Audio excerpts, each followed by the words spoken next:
Hello everyone, welcome back to the channel. I am Mad Capper, and this is another video on Raid Shadow Legends, and another in our series of I Built Them, so you don't have to. Today, we are going to talk about BALTHUS DRAUGLORD, the Spirit Affinity Undead Epic. But before we do that, just a friendly reminder to like, subscribe, and notify. Absolutely all free, and helps this channel grow, which is of course what we're trying to do to get to that 5,000 subs. Hopefully by next week, but more likely by the end of the year. I was on a hiatus. I am back. We're building some. I needed a little break, a little R&R, a little mental health week, but we are back building these. So without further ado, let's talk about them. BALTHUS DRAUGLORD.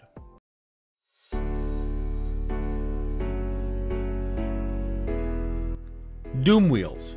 Attacks all enemies. Has a 75% bookable to 100% chance, replacing a 30% decreased crit rate debuff for 2 turns.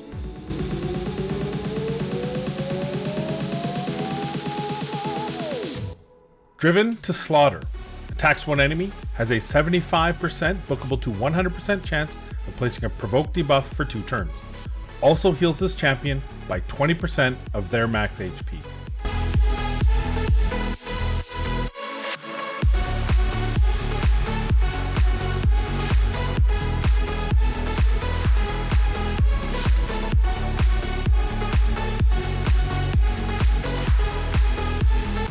Shield Strike. Attacks one enemy, has a 30% bookable to 40% chance, replacing a 50% decreased attack debuff for 2 turns.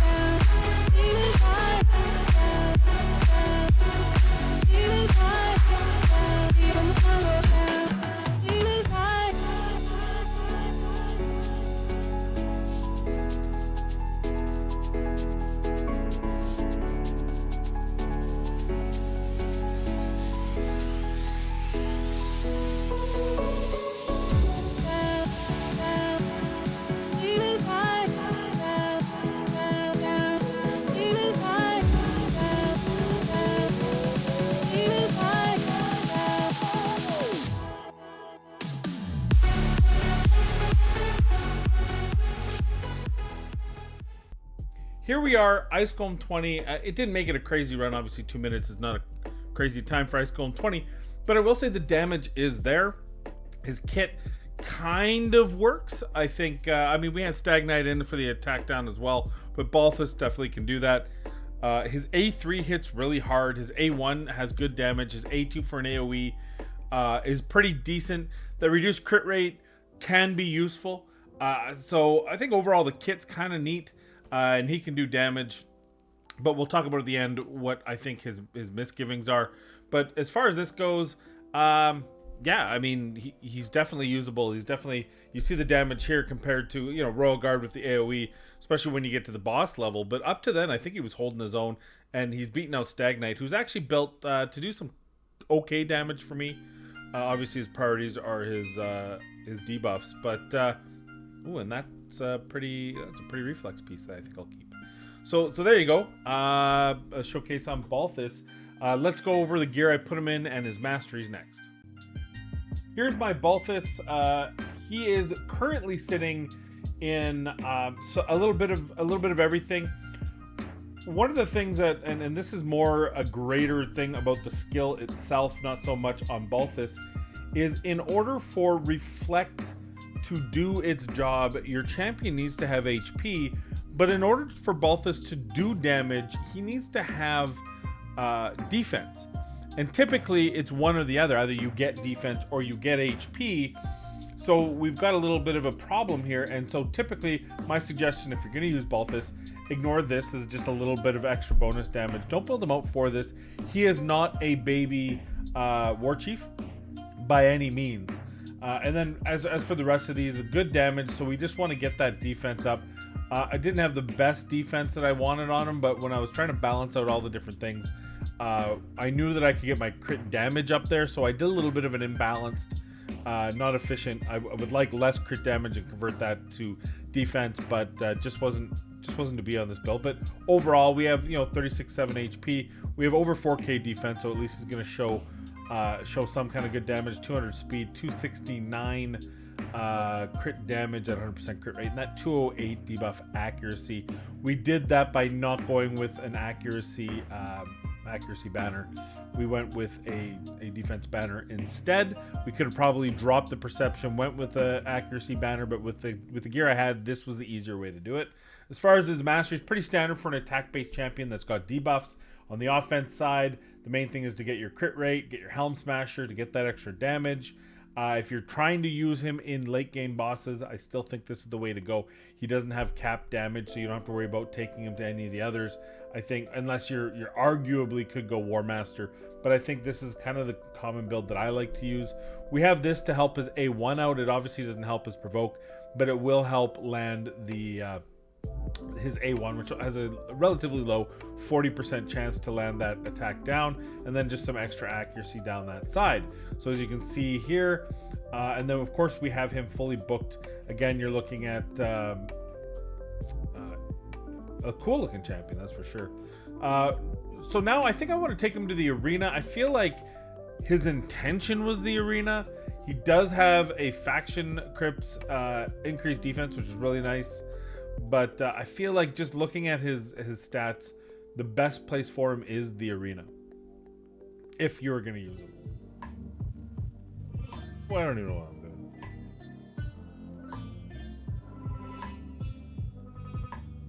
Alright, so here we are. We are going to run this crazy comp here.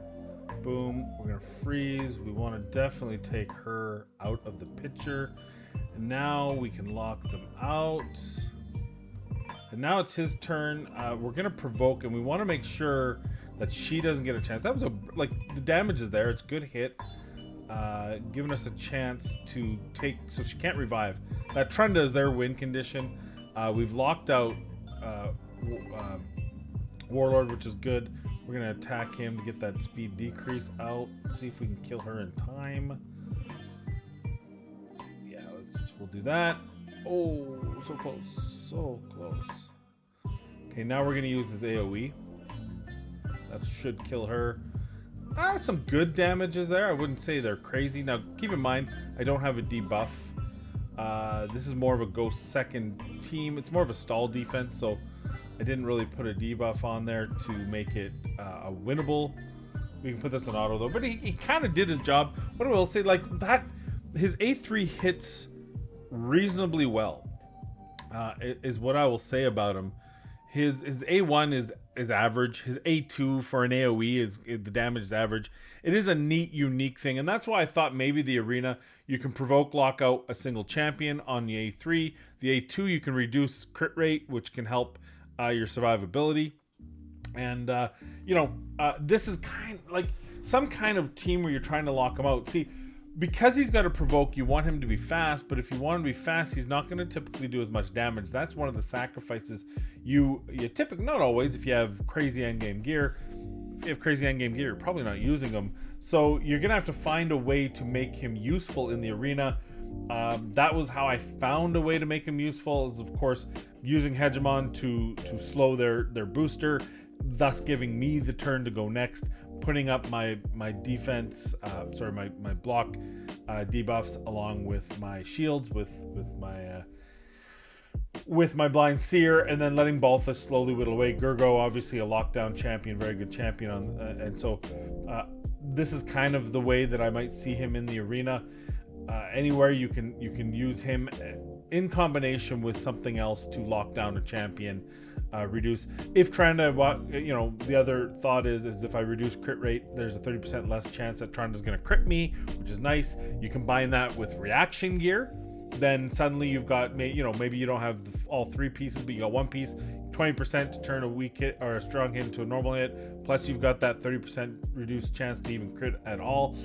Combined, in theory it works really well. The reality is probably not going to use him. I think the combination of what you need to go right with him doesn't make the rest of his kit very strong for arena, but certainly in the early game, I don't see why you couldn't use him. He has enough damage that he's useful in early game, mid game, arena, even maybe. Plus the fact that he can lock down champions. So in this particular case, we're looking at Warlord or Arbiter. We've got several lockdown champions just to get as much as we can get done. So there's kind of his, I wouldn't call it showcase in arena, because I don't think he's good enough to be there, but that's kind of how I would see him being used. My final thoughts on Balthus Drauglord. He looks amazing. I think the biggest thing he suffers by, however, is his passive is based on a mechanic that currently doesn't work in the game. Reflect damage is so weak. There's very few instances where it can be used. You have to assume that the other champion is going to do so much damage to you, and that you got to remember, it's reflecting 30% of actual damage. So if you have shields, nothing happens. If you have a block damage, nothing happens. And at the end of the day, you need those things to happen. And so for me, the biggest change on this champion to make him useful would be to change reflect damage to be based off of incoming damage, not actual damage. You do it all the time. For example, the passive on Rhodos, where he counterattacks if he loses 50% of his, or takes 50% of his health and damage, works that way. It doesn't calculate actual damage. If your Rhodos has shields, it still activates it.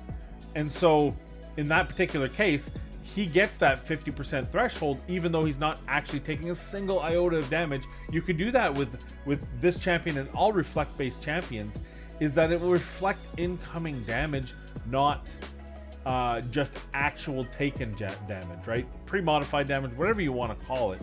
So I think that would be the biggest thing. But even aside from that, you've got a 4-turn cooldown on a provoke, but the provoke is a single target, which makes it so limited in its scope and so kind of underwhelming, especially when you're combining it with reflect damage. It doesn't make it useful. And to me, it is a 2-turn. So it's nice there and very situational if you have to lock down a single champion. But think of Doom Tower, think of Arena, think of Faction Wars. In all 3 cases, one person being locked down isn't enough. It needs to be an AoE. So I would change this to a 1-turn AoE, or keep it a 2-turn AoE. Might be a little bit overpowered there, but I think the whole kit would make way more sense if this was a 2-turn provoke, because then you can provoke them for 1 turn. That means all of them have to hit you, which means even though the reflect damage is garbage, it's going to do something. And then on top of it, you've got the decreased crit rate that you can follow up on an AoE. I think combined, it would make him very usable and very likable in the game. He looks amazing. I'd love to be able to use this guy more often, but I just feel like with a single turn provoke, there's too many champions that have an AoE provoke. Makes him kind of pointless.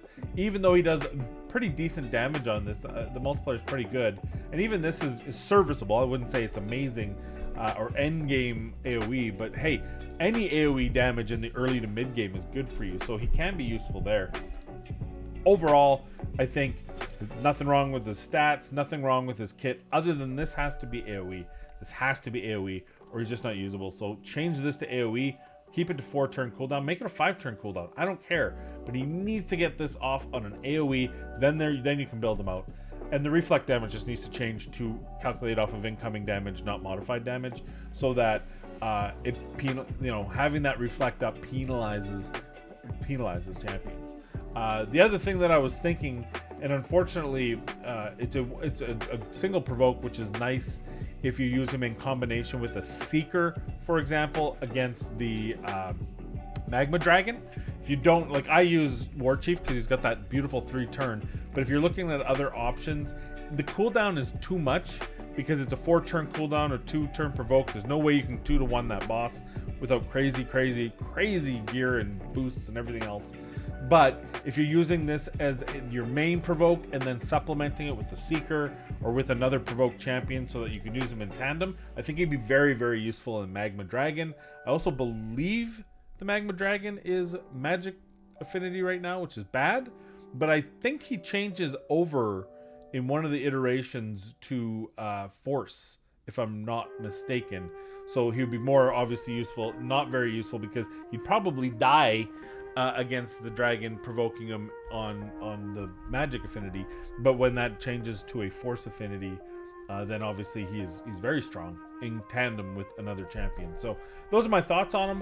What are your thoughts? Would you use him? I love his damage. I hate the fact that it's not an AoE provoke. It makes him just kind of, he melds in with too many other champions. But maybe you've used him in a way that I haven't thought of, something very good that I didn't come across. Let me know in the comments down below. Other than that, that's it for this video. I hope this was helpful. Another champion that is almost good, but almost doesn't quite cut it. That's it for today. Most importantly, I hope you stay safe, be kind. We'll see you in the next video.